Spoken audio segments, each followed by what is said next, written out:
आज युद्ध का तीसरा दिन है। मेरी इच्छा है कि तुम हर परिस्थिति में मेरे साथ रहो। तुम्हारी सुरक्षा हेतु यह आवश्यक है। आप केवल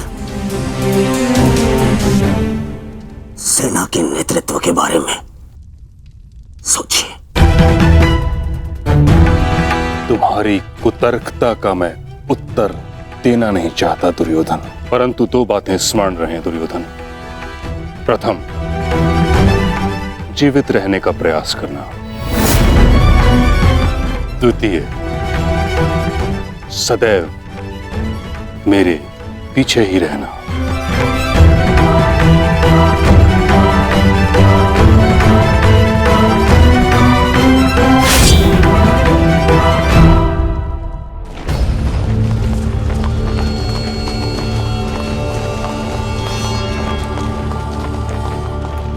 प्रणिपात पिताश्री।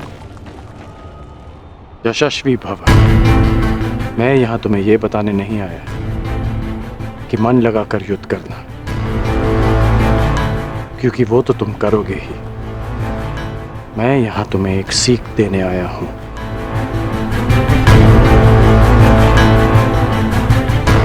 युद्ध क्षेत्र में योद्धा कहां है, ये जानने का सबसे अच्छा संकेत है उसके युद्ध की पताका।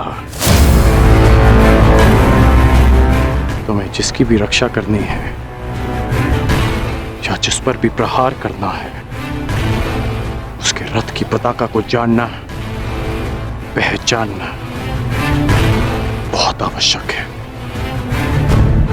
मैंने ये तुमसे पहले नहीं कहा, पर आज कह रहा हूं कि मुझे स्वयं पर गर्व है कि मैं तुम्हारा पिता हूं।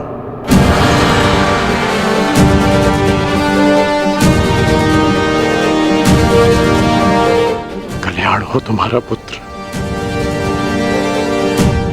अपने पूरे कौशल से युद्ध करना और विजयी बनना, ताकि संसार स्मरण रखे कि तुम राधे कर्ण के पुत्र हो। सदा स्मरण रहेगा पिताश्री। जब मृत्यु युद्ध क्षेत्र में सामने खड़ी हो तो योद्धा कहता है,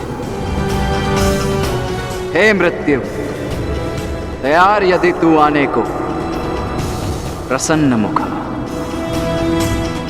द्वार खुला है, तेरा स्वागत, प्रसन्न मुखा।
समय आ गया है पार्थ।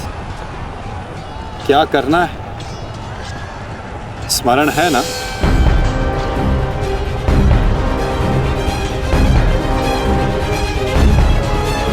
जी माता।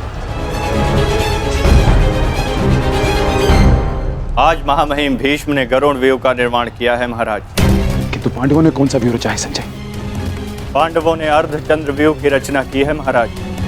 मूर्ख है युधिष्ठिर, कभी भी अर्धचंद्र व्यूह गरुड़ व्यूह को नहीं तोड़ सकता।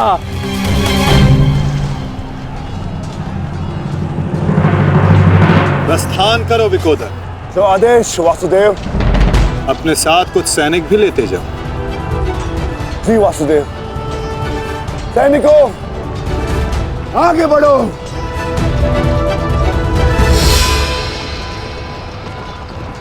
क्षमा चाहता हूं माता, किंतु भ्राता भीम दुर्योधन और उसकी सेना के लिए अकेले ही पर्याप्त है, तो फिर आपने उनके साथ सैनिक क्यों भेजे? जिस कार्य के लिए विकोदर जा रहे हैं वहां शत्रु का ध्यान बटाने के लिए उन्हें सैनिकों की आवश्यकता अवश्य पड़ेगी। तुम समझ रहे हो ना पार्थ?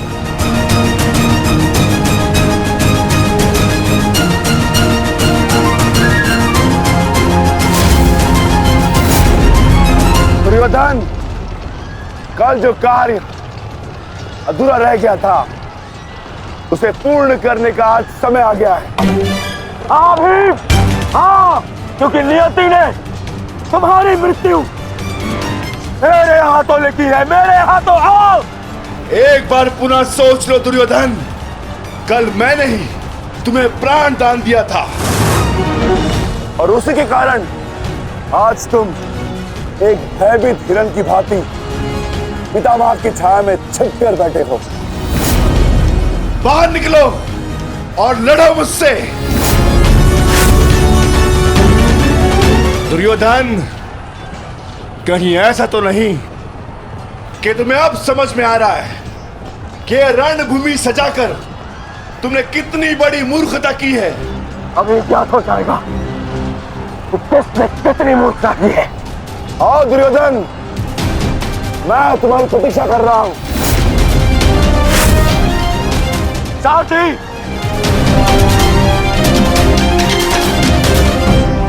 पांडवों ने अर्धचंद्र व्यूह बनाया है। यदि युवराज इसमें फंस गए ना तो उनकी सुरक्षा करना असंभव हो जाएगा। कुछ ना कुछ तो करना होगा मामहिम। हमें इन्हें रोकना होगा। जी मामहिम।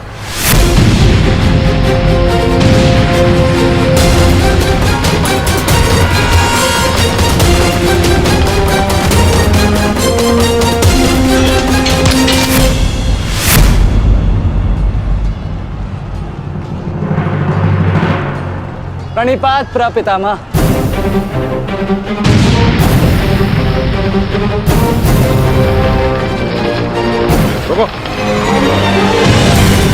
प्रणाम आचार्य। क्यों मेरे समक्ष आ जाते हो?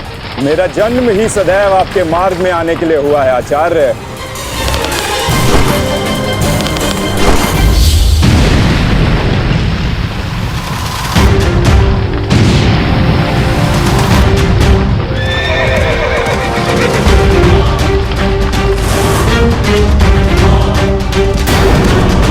मुझे युवराज की सहायता के लिए जाना होगा।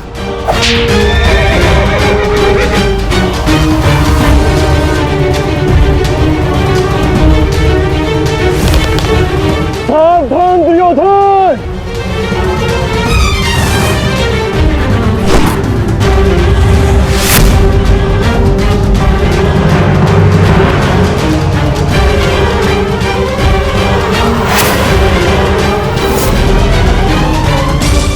चूक गए अर्जुन, अपना एक बाण व्यर्थ कर दिया तुमने। ना मेरा बाण अपना लक्ष्य चूकता है और ना मैं कोई बाण बिना लक्ष्य संधान करता हूं।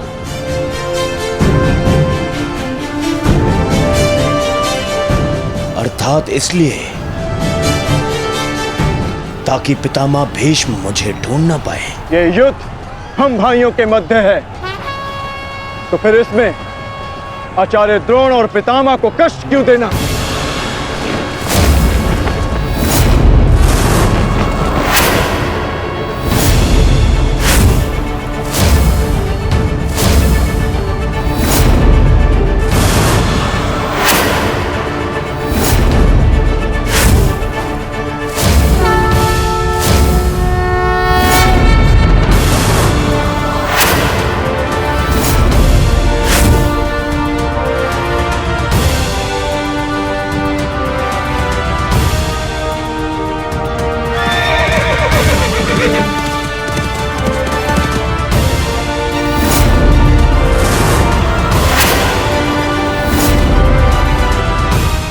क्षेत्र में योद्धा कहाँ है, ये जानने का सबसे अच्छा संकेत है उसके युद्ध की पताका। सारी पांडव पताकाएं एक साथ, अर्थात वहां कोई एक विशेष शत्रु है, और वो विशेष शत्रु युवराज दुर्योधन के अतिरिक्त और कोई नहीं हो सकता।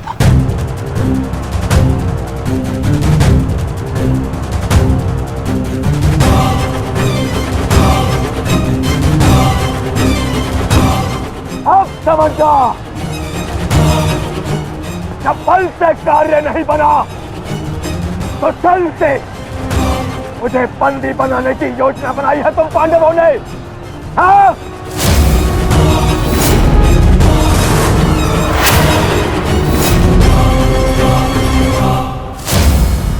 आओ!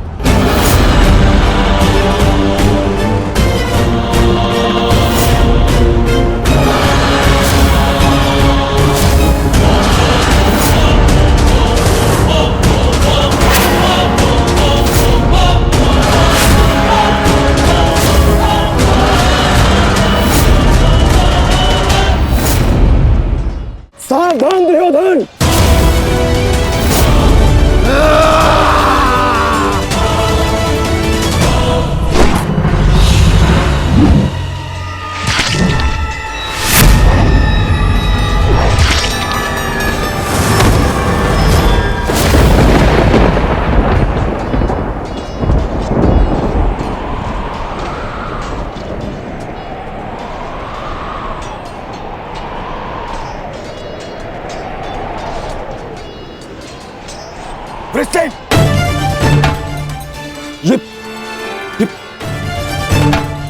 ये क्या किया तुमने पुत्र? मुझे भूल गया। उठो उठो उठो।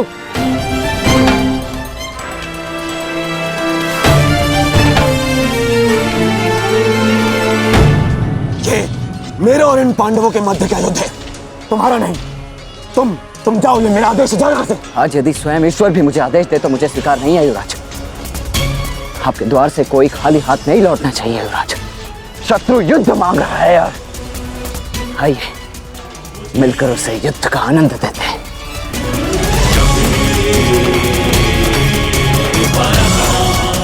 हर हर महादेव। हर हर महादेव।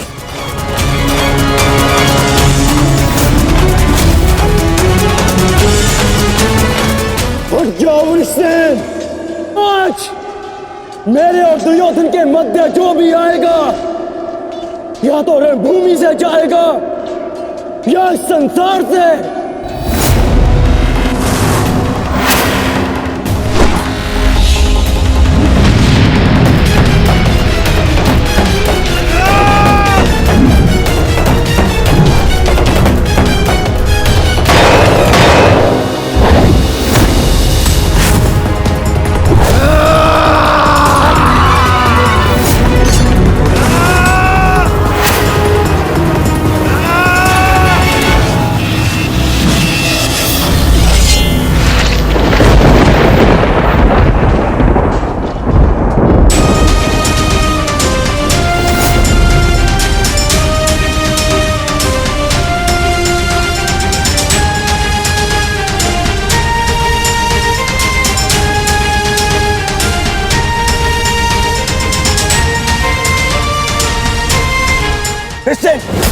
तुम ठीक तो हो पुत्र?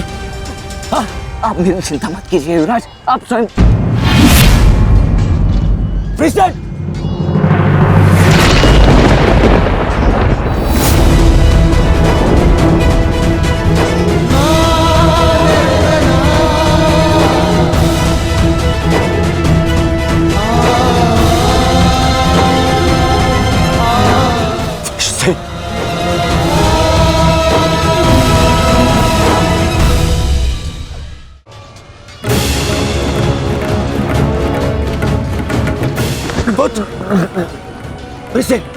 अभी भी समय है, लौट जाओ।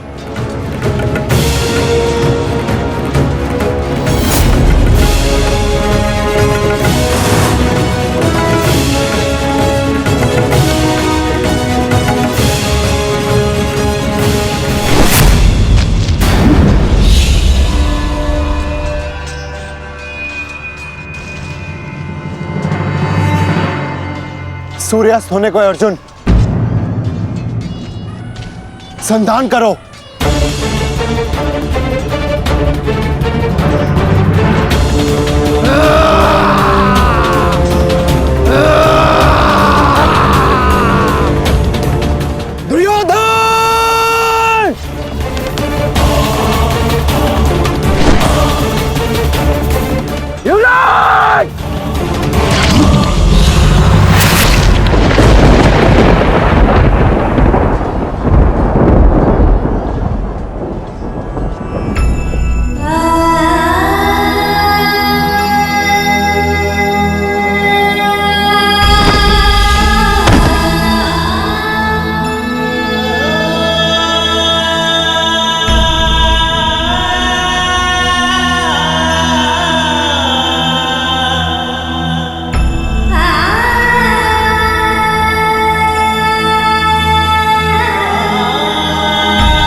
युवराज, अब सुरक्षित तो है। हाँ पुत्र, मैं सुरक्षित। और तुम चिंता मत करना, मैं तुम्हें अभी वैद्य के पास में लेके जाऊंगा। तुम स्वस्थ हो जाओगे। आओ आओ।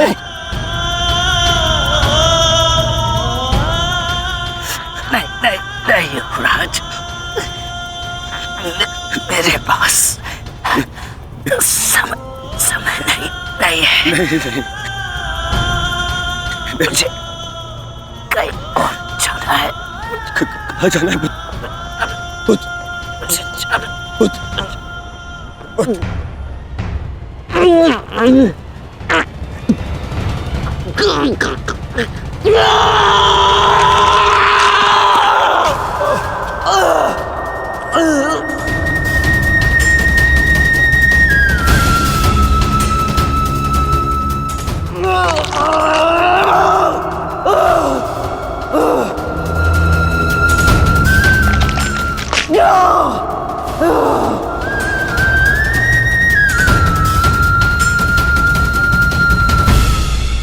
इस संसार से जाने से पूर्व मुझे उनसे मिलना है जिन्होंने मुझे इस संसार में आने का लक्ष्य समझाया।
वचनबद्ध हैं।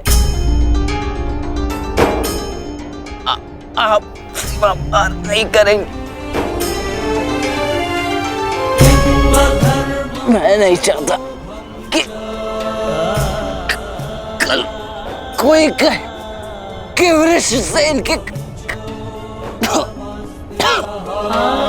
कारण वचनवीर कर्ण ने अपना वचन तोड़ दिया।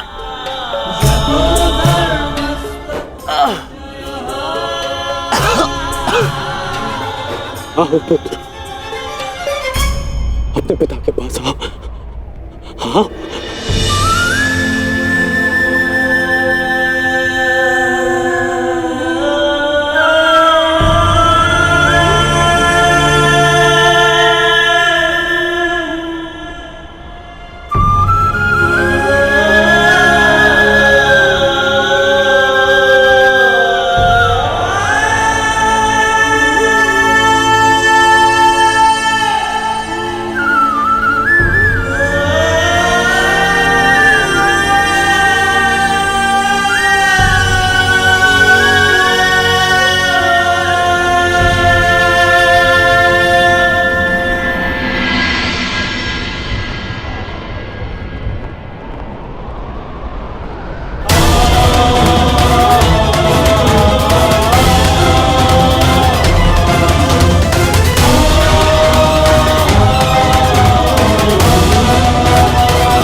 मैंने अपना वचन पूरा किया पिताजी। तुम्हें कुछ नहीं होगा, कुछ नहीं होगा तुम्हें। जब मृत्यु समक्ष खड़ी हो तुम क्या कहता है? हे मृत्यु यार, यदि तू आने को प्रसन्न मुख द्वार खुला है, तेरा स्वागत प्रसन्न मुख।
पुत्र पुत्र उठो उठो पुत्र उठो, तुम्हारी माता तुम्हें इसकी आज्ञा नहीं देती।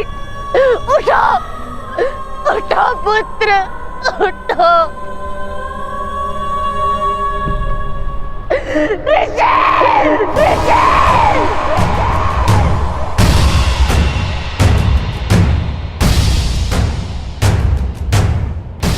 पांडु पुत्रों की पांडु पुत्रों की पांडु पुत्रों की पांडु पुत्रों की पांडु पुत्रों की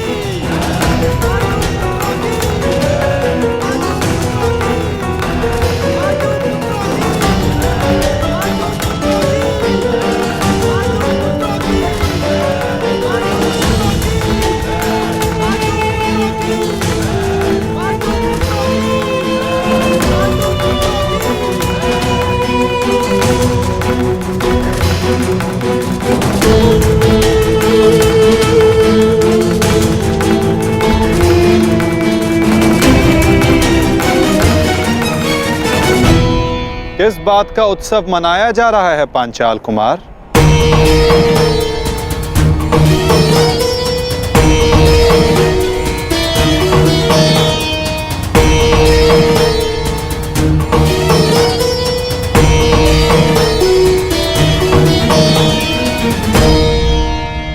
अपनी विजय का उत्साह रखना उचित है, परंतु एक वीर, एक महायोद्धा की मृत्यु का उत्सव मनाना कुत्सा है।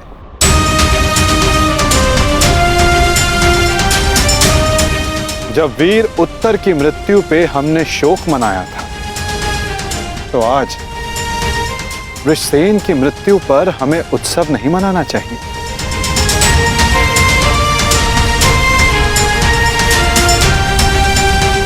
कल हमने एक वीर योद्धा खोया था और आज हमारे विपक्ष ने एक वीर योद्धा खोया है। किसे पता कल कौन वीर गति को प्राप्त हो जाए।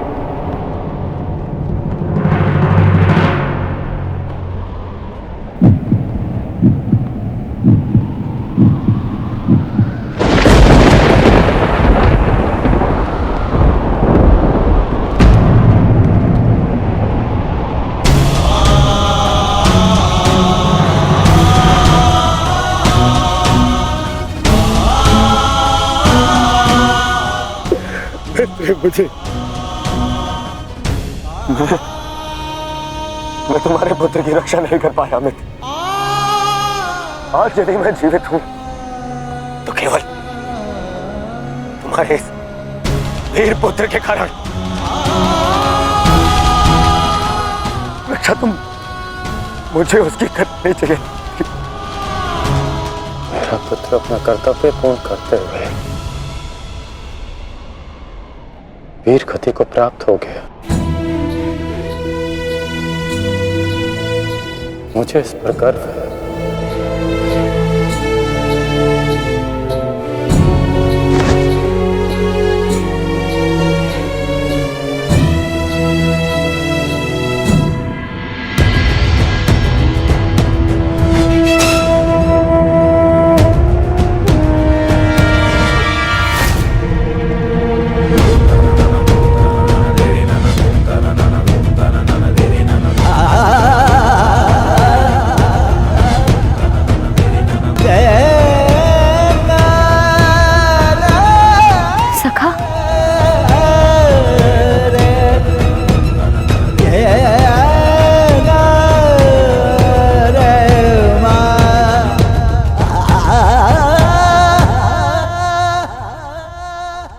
तो मैं समझ गई थी कि वहां सबके मध्य आप मुझे कोई संकेत देना चाह रहे थे, परंतु आपका मंतव्य क्या था सखा?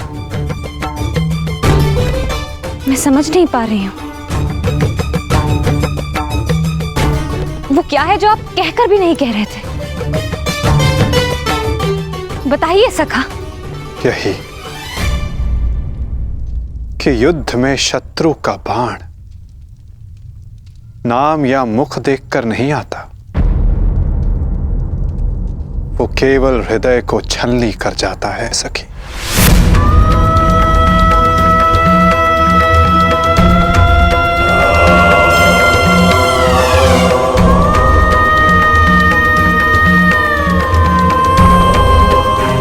मेरे पुत्रों की भाग्य रेखा भी वृषसेन की भांति है।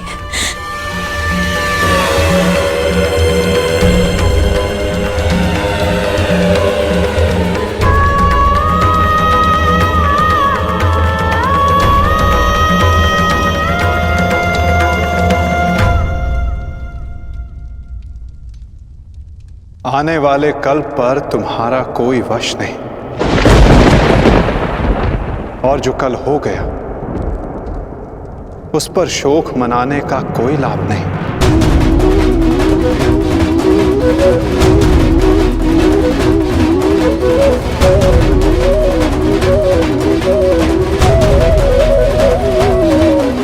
जब समय आएगा सखी, तुम्हें सब ज्ञात हो जाएगा।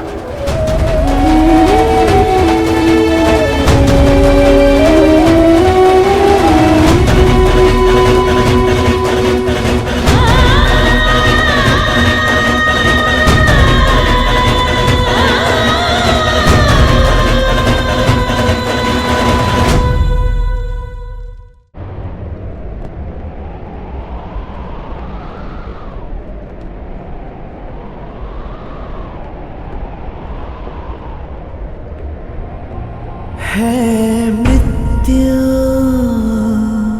तैयार यदि तो आने को, प्रसन्न मुख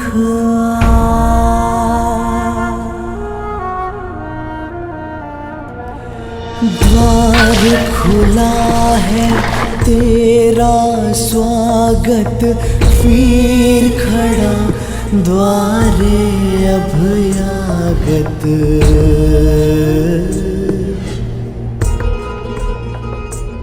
बाहें फैला के मुस्कुरा के करता अपने अतिथि का स्वागत। जब मृत्यु युद्ध क्षेत्र में सामने खड़ी हो तो योद्धा कहता है, हे मृत्यु, तैयार यदि तू आने को, प्रसन्न मुख। बालक आया तेरे आंचल छाया,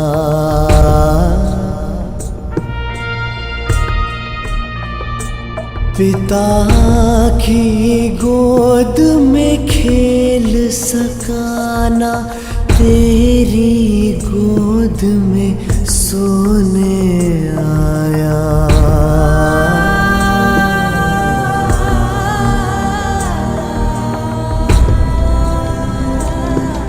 सपना था वो विवश पिता का, उसकी हर आशा है टूटी। कांधे चढ़े पुत्र की अर्थी, ये पीड़ा है सबसे अनूठी। हर बोझ है छोटा इसके आगे, पिता पुत्र को ही दे अगले।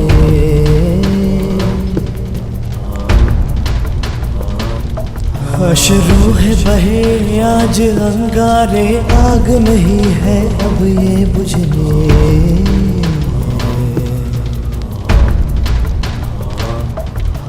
द्वार खड़ा तेरे अभयागत, कर अपने अतिथि का स्वागत। कर अपने अतिथि का स्वागत।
इतना साहस?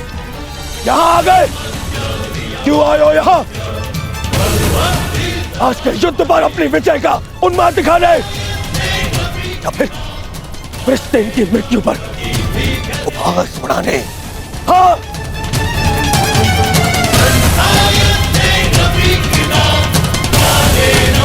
मामा जी, इन्हें कहिए यहाँ से चले जाए नट्ठा।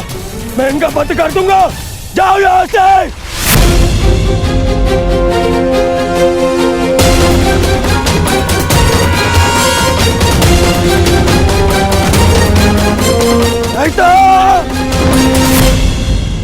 नहीं मित्र,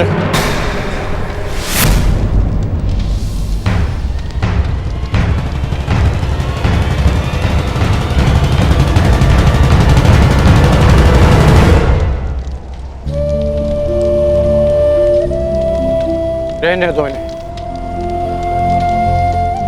मेरा पुत्र वीर गति को प्राप्त हुआ है, उसे शांति से दूसरे लोग जाने।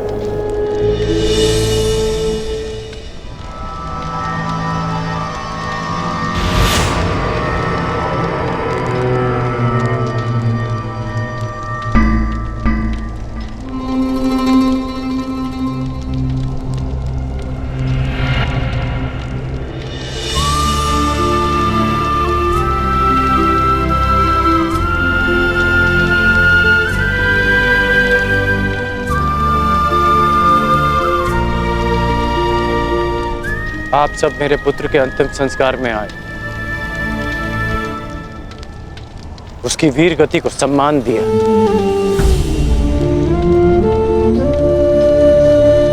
उसके लिए आपका बहुत बहुत धन्यवाद।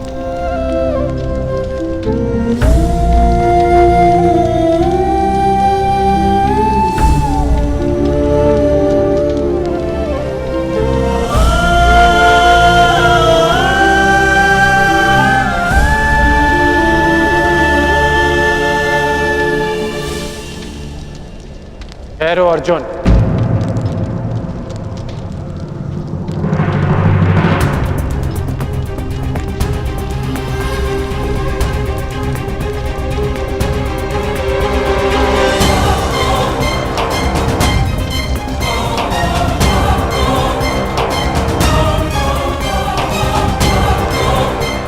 उस दिन की प्रतीक्षा करना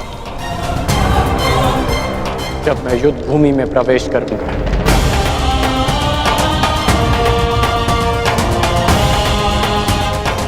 जो भी हुआ मुझे भी उसका खेद है। मैं भी एक पिता, इसलिए तुम्हारी पीड़ा को भली भांति समझ सकता हूं। मैं ये सब प्रतिशोध लेने के लिए नहीं कह रहा हूं, और ना ही मुझे तुमसे कोई स्पष्टीकरण चाहिए, और ना ही तुम्हारी सहानुभूति। मेरे पुत्र ने अपना कर्तव्य पूर्ण करते हुए अपने प्राण दिए, उसे वो सम्मानित अंत मिला जो हर योद्धा का स्वप्न होता है। मैं ये सब इसलिए कह रहा हूं क्योंकि अब उसका अधूरा काम मैं पूर्ण करूंगा। प्रयास करूंगा कि तुम्हें भी सम्मानजनक अंत मिले।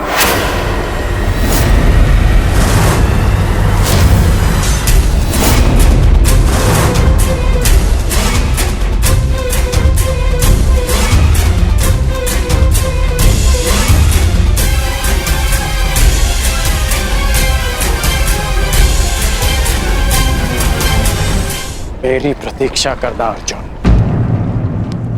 प्रयास करूंगा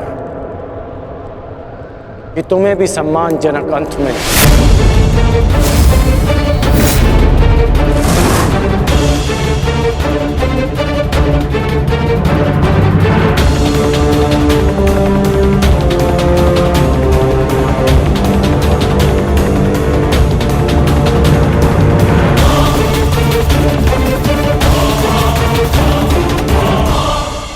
मित्र,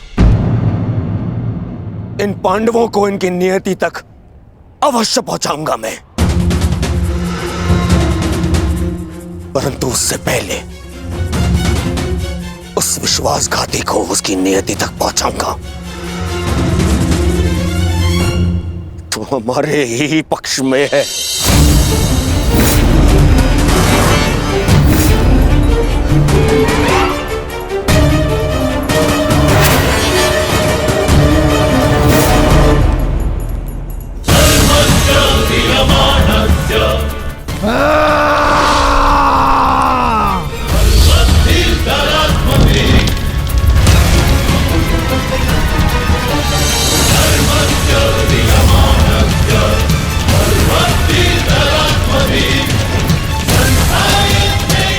महामहिम, महामहिम,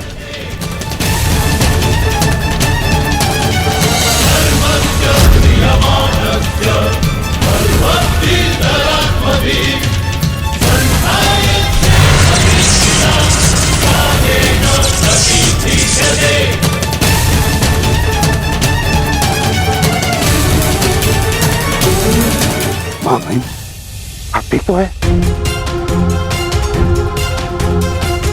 महामहिम के शिविर में अग्नि लगाने का दुस्साहस किसने किया? उत्तर दो। एक विश्वासघाती को यही दंड मिलना चाहिए, यही।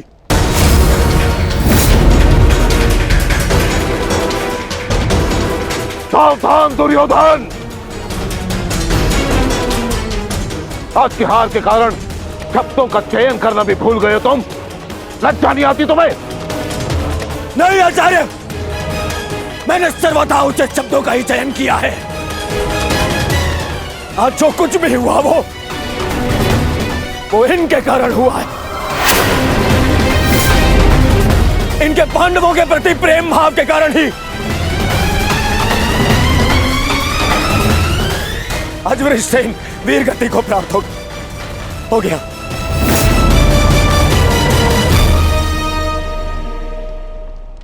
इसीलिए मैं हस्तिनापुर का युवराज दुर्योधन आज अभी और इसी क्षण से आपको कौरव सेना के सेनापतित्व से मुक्त करता हूं। जाइए, चले जाइए वापस हस्तिनापुर और जाकर विश्राम करिए वहां।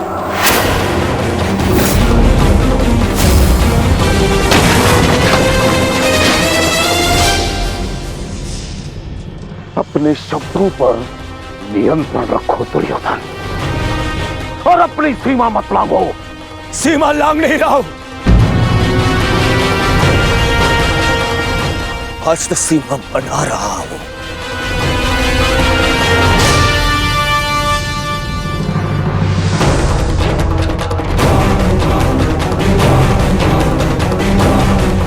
इस समय मैं ऐसे व्यक्ति के सामने खड़ा हूं जो हमसे अधिक हमारे शत्रुओं के पक्ष में है,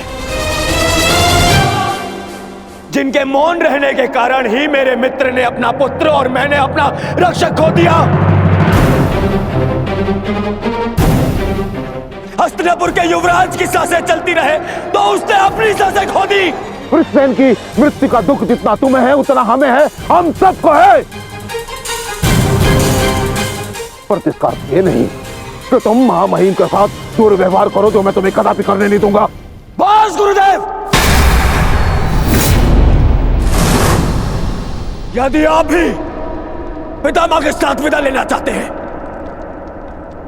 तो आप भी जा सकते हैं। आपको ससम्मान विदा करेगा यह दुर्योधन।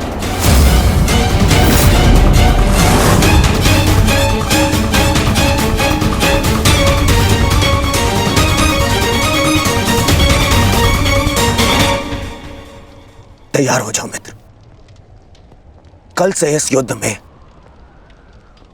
तुम अपने मित्र का साथ दोगे। इनसे कहीं अधिक इस युद्ध में मुझे तुम्हारी आवश्यकता है मित्र। तो सहोदर, एक दूसरे का रक्त ना भाई, ये उत्तरदायित्व आपको ही लेना होगा ताजश्री। प्राण की रक्षा केवल आप ही कर सकते हैं। कदापि नहीं। जब तक मैं युद्ध भूमि में उपस्थित हूं, तब तक अंगराज कर्ण युद्ध भूमि में पद नहीं रखेगा। क्यों मेरा मित्र मेरे साथ में युद्ध में खड़ा नहीं हो सकता? बताइए क्यों? कल को यदि फिर से मेरे प्राणों पर संकट आया, मेरे प्राणों की रक्षा कौन करेगा? मैं करूंगा तुम्हारी रक्षा। शत्रु को तुम्हारे समीप आने नहीं दूंगा।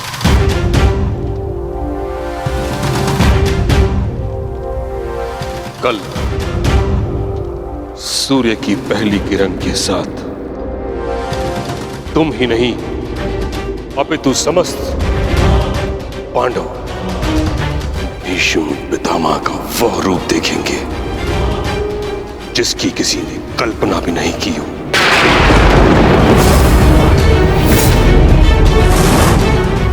यह मेरा वचन है। अर्जुन हो या युधिष्ठिर, कृष्ण हो या भीम, गंगा पुत्र भीष्म के प्रताप के आगे झुकेंगे। यह मेरा वचन है।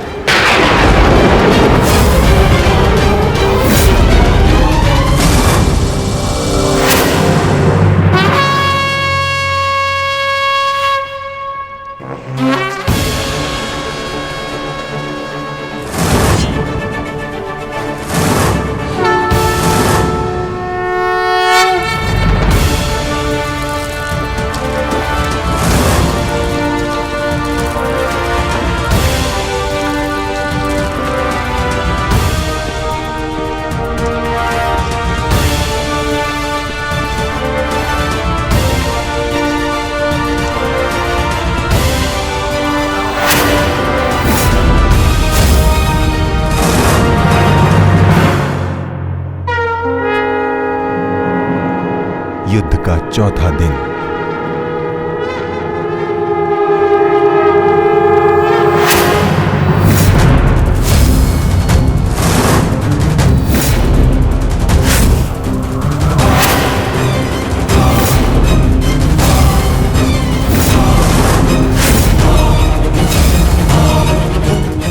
पितामह,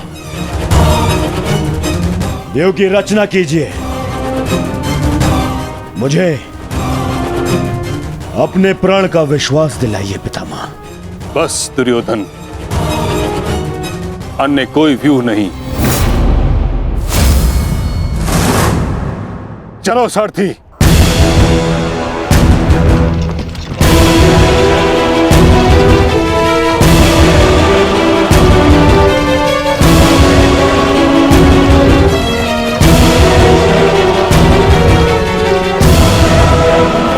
तो अच्छा संकेत है माता। प्रतीत होता है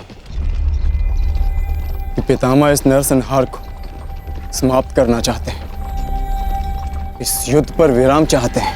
गंगा पुत्र इस महायुद्ध पर विराम अवश्य लगाना चाहते हैं, परंतु अपने सभी शत्रुओं का अंत करने के पश्चात।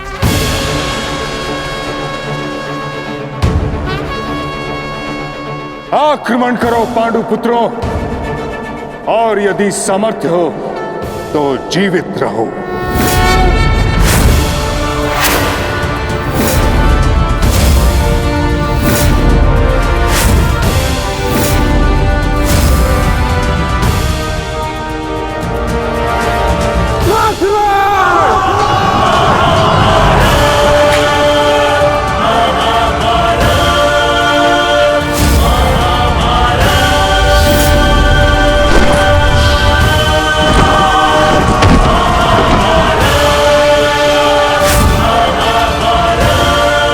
क्या कर रहे पितामह?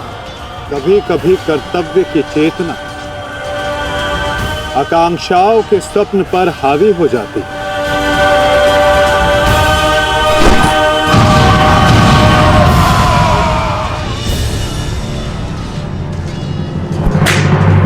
यह मेरी अंतिम चेतावनी है पांडुपुत्रों, और तुम्हारे पास ये अंतिम अवसर है समर्पण करो, अन्यथा परिणाम के लिए प्रस्तुत रहो।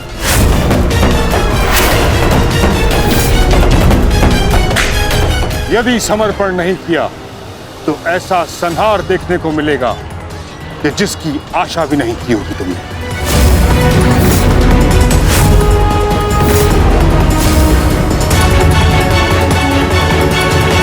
किस बात का समर्पण पितामह? किस बात का समर्पण? आप भली भांति जानते हैं कि इस युद्ध के अलावा हमारे पास और कोई विकल्प नहीं, और यही युद्ध हमें हमारा अधिकार और न्याय दिलाएगा। तो ठीक है, अपने इस निर्णय का परिणाम भुगतने के लिए तत्पर हो जाओ।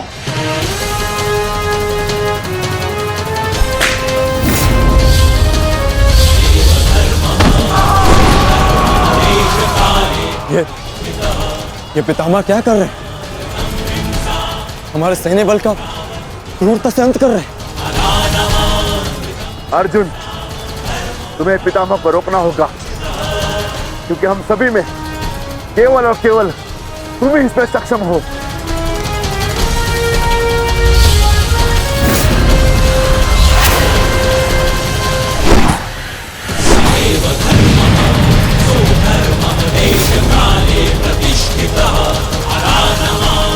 अर्जुन,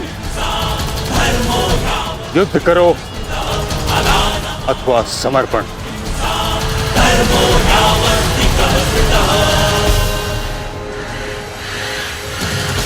तुम्हारे मौन ने मुझे उत्तर दे दिया।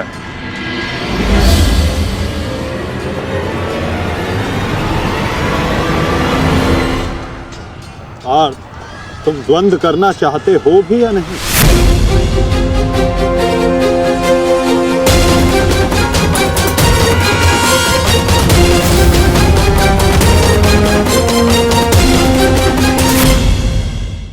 तुम्हारे मौन ने मुझे उत्तर दे दिया।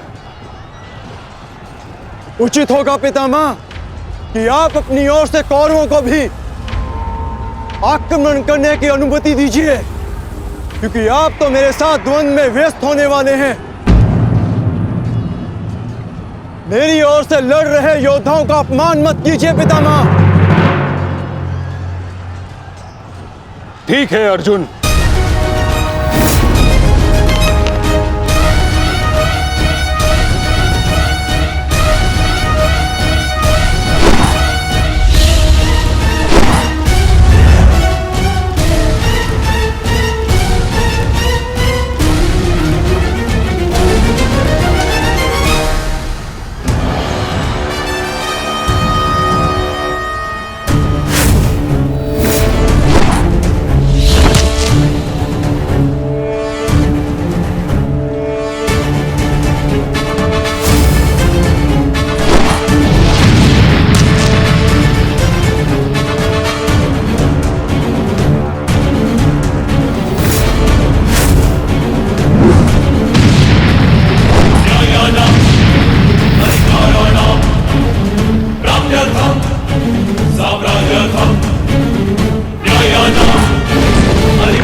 युद्ध का 9वां दिन।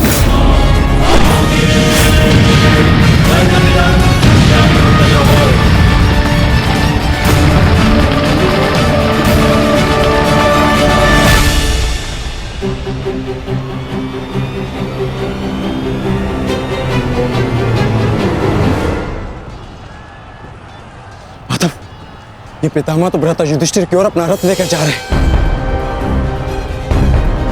भ्राता युधिष्ठिर संकट में है माधव, हमें शीघ्र कुछ करना होगा।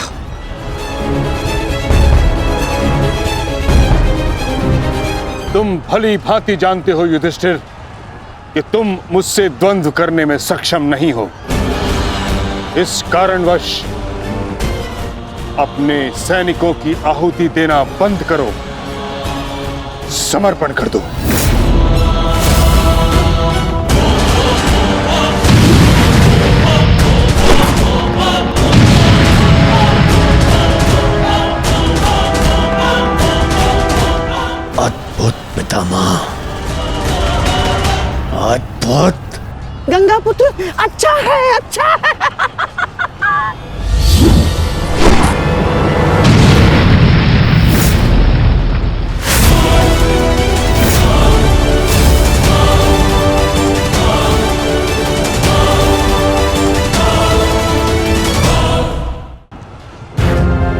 मेरे मार्ग से हट जाओ।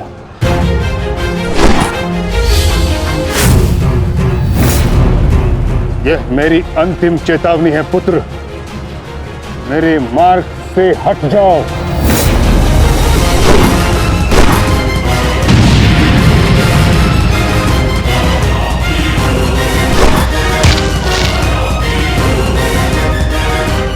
समर्पण करो।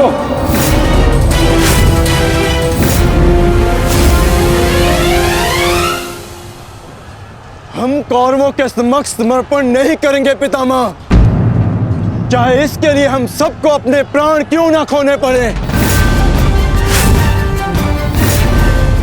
जब तक शरीर में अंतिम श्वास है, जब तक शरीर में रक्त की अंतिम बूंद है, हम समर्पण नहीं करेंगे पितामह, और ना ही हम रुकेंगे।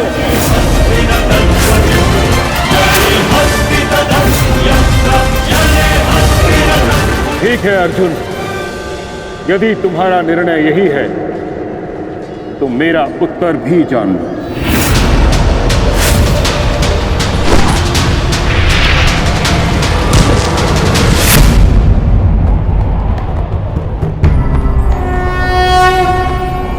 यदा यदा हि धर्मस्य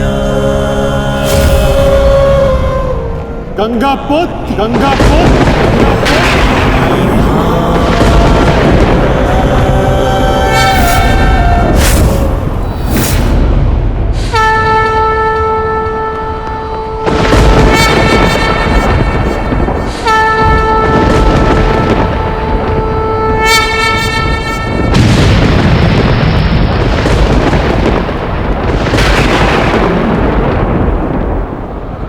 मेरे शस्त्र ना उठाने के दिए गए वचन को मेरी दुर्बलता मत समझना।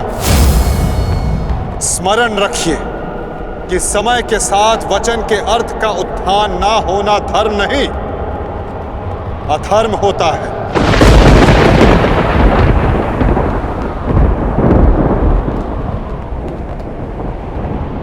मैं केवल अपने कर्तव्य का पालन कर रहा हूं वासुदेव, और ऐसा करने से मुझे कोई नहीं रोक सकता। कोई भी नहीं।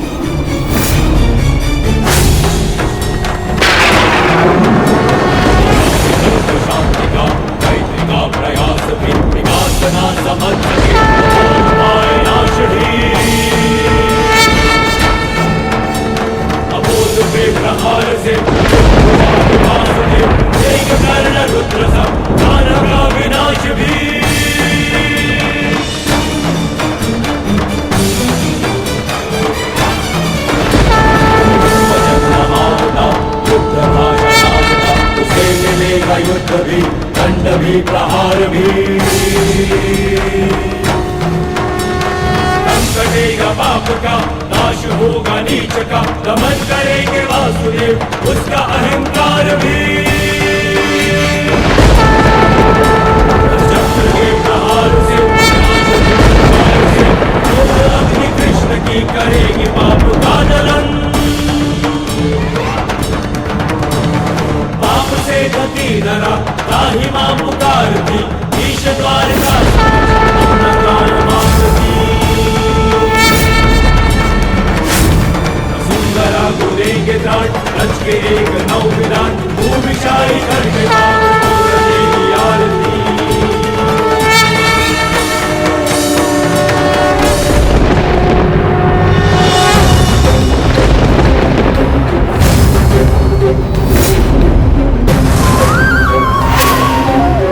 मुझे ऐसा करने पर विवश मत कीजिए गंगा पुत्र। मैं आपका वध कर सकता हूं, और ऐसा करने के लिए मुझे शस्त्र उठाने की आवश्यकता नहीं, केवल ये चक्र ही पर्याप्त है।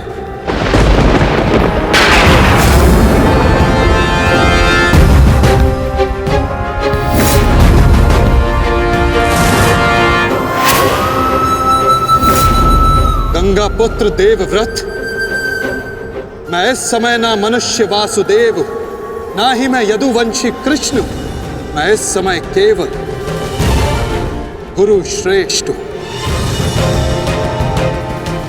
मैं ही सत्य हूं, मैं ही ज्ञान और मैं ही न्याय हूं गंगा पुत्र। इस महायुद्ध का आवाहन और इस युद्ध में आपकी उपस्थिति मेरे निर्णय से है गंगा पुत्र। आपका जीवन मेरे निर्णय, मेरी इच्छा से था और अब आपकी मृत्यु मेरे अधीन है।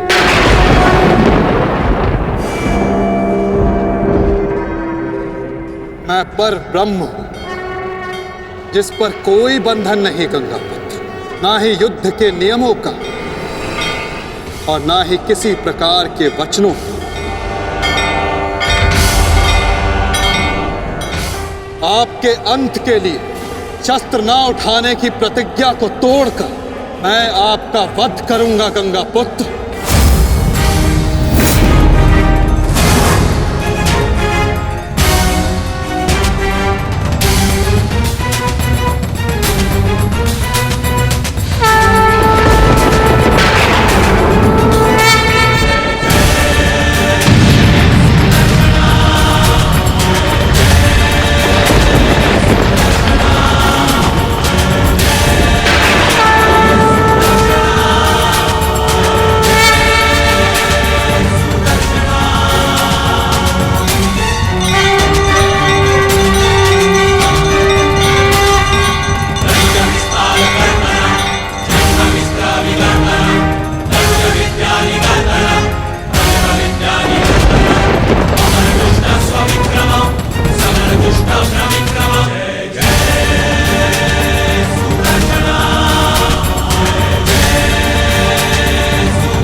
धर्म स्थापना के मार्ग पर आगे बढ़िए वासुदेव। अंत कर दीजिए मेरे इस जीवन का।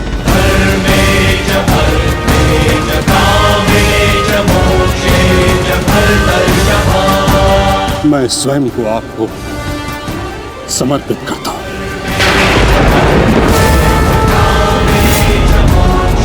क्योंकि ना तो पांडव मेरे प्राण लेने में सक्षम है और ना ही मैं उन्हें मार पाऊंगा। मैंने सदैव धर्म का पालन किया, कभी अधर्म नहीं किया। यदि कोई अधर्म हुआ तो केवल ये कि मैंने आपको प्रतिज्ञा तोड़ने पर विवश किया। यदि आपको ऐसा लगता है कि आपने कोई अधर्म नहीं किया तो यह आपकी सबसे बड़ी भूल है गंगा पुत्र। अवश्य आपने सदैव धर्म का पालन किया गंगा पुत्र, किंतु केवल अपने लिए, अपने वचनों के लिए, और यही आपका सबसे बड़ा अधर्म है। क्योंकि जिसके पास शक्ति हो उसे स्वयं के लिए नहीं, संसार के लिए उत्तरदायी होना चाहिए, और जो आप नहीं हो पाए गंगा पुत्र।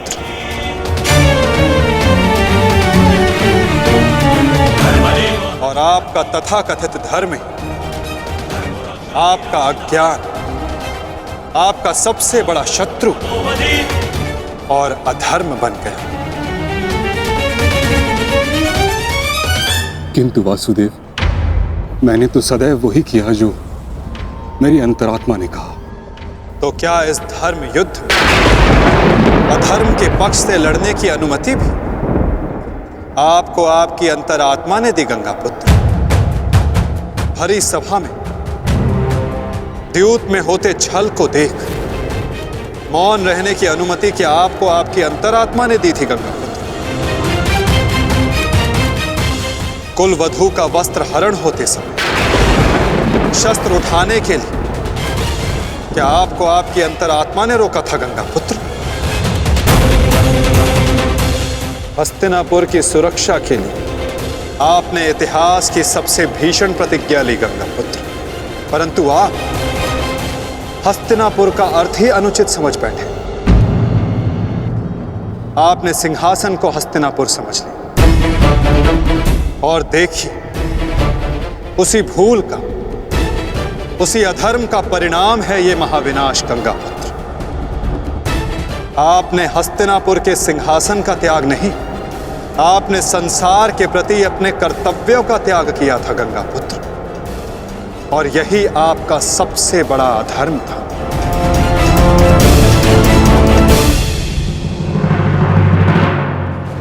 परिवर्तन ही संसार का नियम है गंगापुत्र, और संसार के कल्याण और उत्थान के लिए ऋतुएं भी स्वयं को परिवर्तित करती हैं। परंतु आपने परिवर्तन को नहीं स्वीकारा।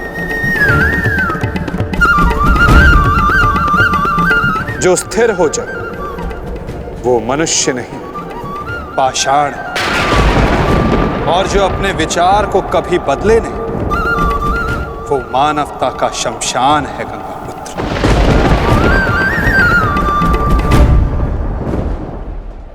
अपने कर्म के प्रति सजग ना रहना सबसे बड़ा अधर्म होता जो आपने किया गंगापुत्र, और यही इस महायुद्ध, इस महाभारत के होने का कारण बना।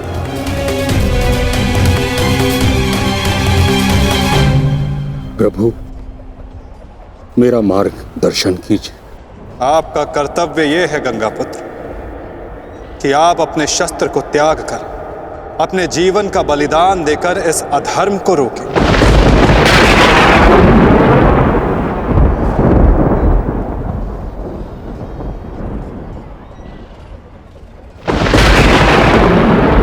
ठीक कहा वासुदेव। कदाचित मेरा अंत ही इस समस्या का समाधान है। आज जबकि मुझे अपनी भूल का भान हो गया है, मैं अपना प्रारब्ध स्वीकार करने के लिए तैयार हूं।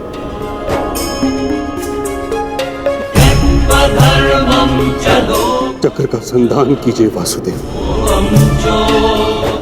और मुझे मृत्यु का सौभाग्य देने की कृपा कीजिए।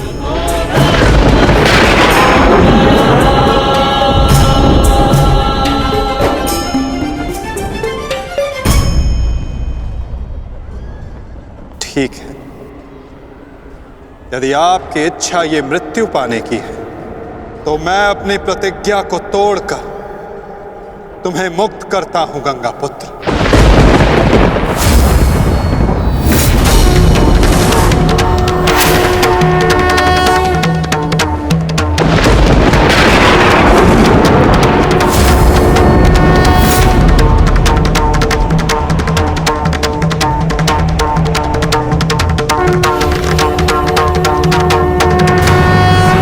नहीं माधव,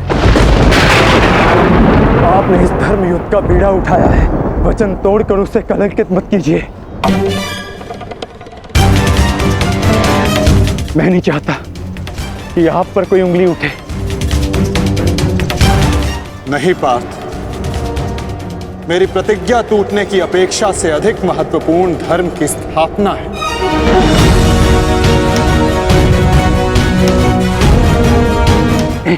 नहीं माता, नहीं। आपने ही भारभृग को वीर गति दी है माता, ताकि इस युद्ध से जुड़ी प्रतिज्ञाएं, वचन और प्रारब्ध भंग ना हो सके। तो क्या आप स्वयं इसे तोड़ देंगे?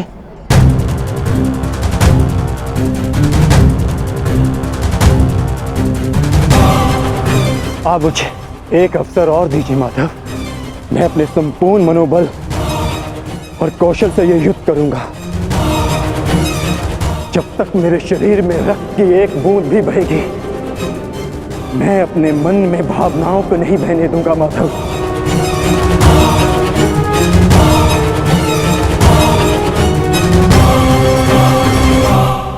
मैं पितामह का अंत करूंगा, अंत करूंगा, अंत करूंगा, अंत करूंगा।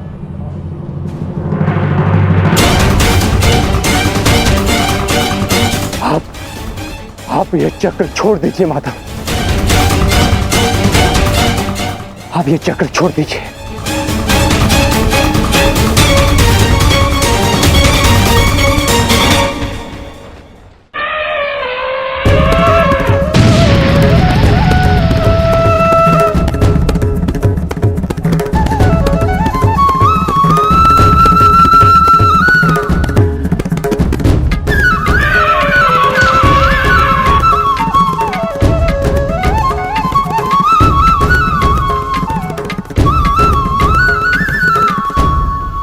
उठो पार्थ।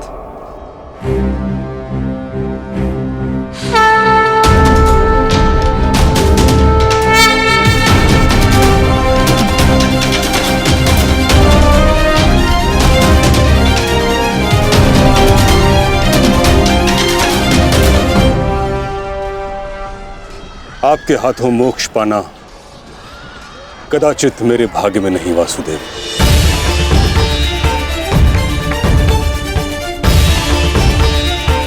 नहीं गंगा पुत्र, आपका वध करना मेरा प्रारब्ध ही नहीं था, अर्जुन का प्रारब्ध है। और मैंने ये चक्र संधान केवल इसलिए किया ताकि मैं अर्जुन को दिखा सकूं कि आपका भी वध करना असंभव नहीं।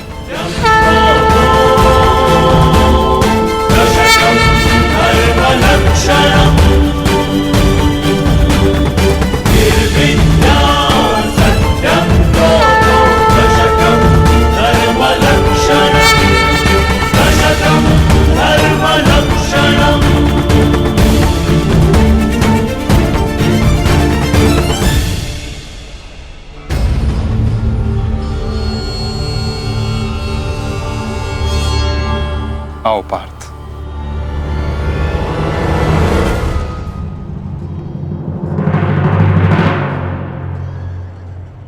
पुत्र अर्जुन, युद्ध आरंभ करें। मैं सज्ज हूं पितामह।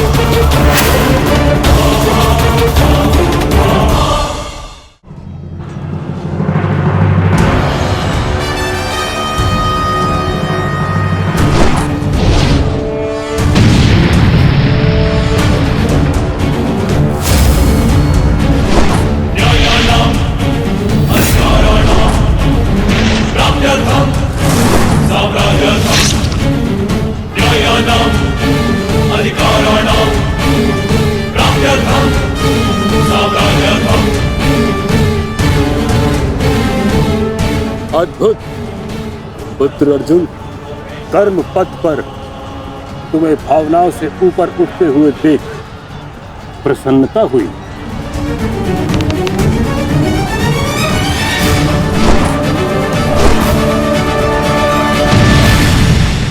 जब तक महामहिम के हाथ में शस्त्र हैं, उनके प्रहार की धारा कोई नहीं रोक सकता और ना ही उन्हें कोई निरस्त्र कर सकता है।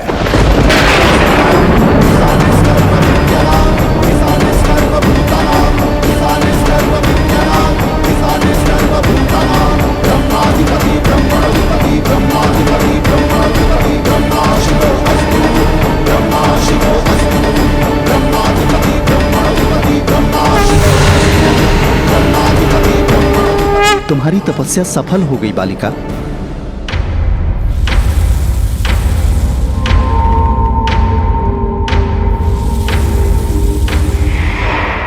मांगो, क्या मांगना चाहती हो?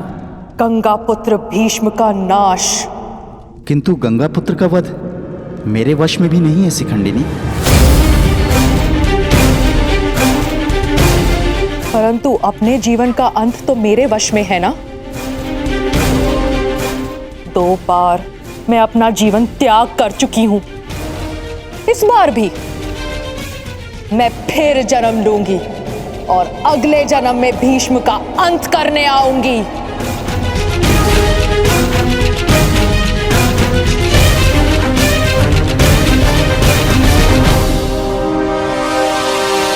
रुको बालिका,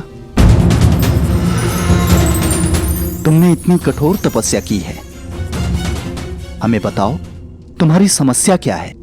समस्या ये है यक्षराज कि मैं भीष्म का वध अपने हाथों से करना चाहती हूँ, किंतु मैं स्त्री हूं, इसलिए उस पाखंडी ने मुझे युद्ध में सम्मिलित होने से रोक दिया।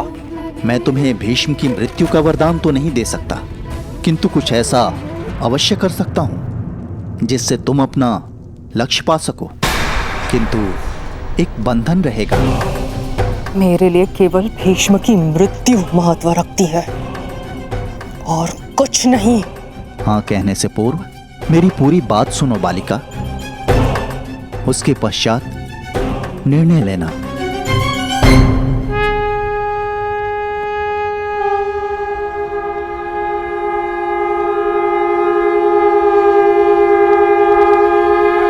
पुत्र अर्जुन, आज तुम कुशलता पूर्वक लड़े, परंतु मेरे वध के लिए यह पर्याप्त नहीं।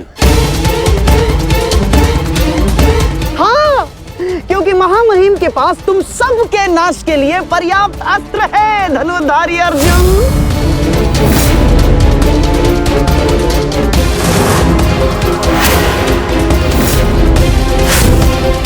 शीघ्र तुम सब इस संसार का त्याग करोगे और आप वासुदेव, आप तो इन सब के मार्गदर्शक है ना, तो बताइए आपके पास महामहिम के कौशल का कोई तोड़ है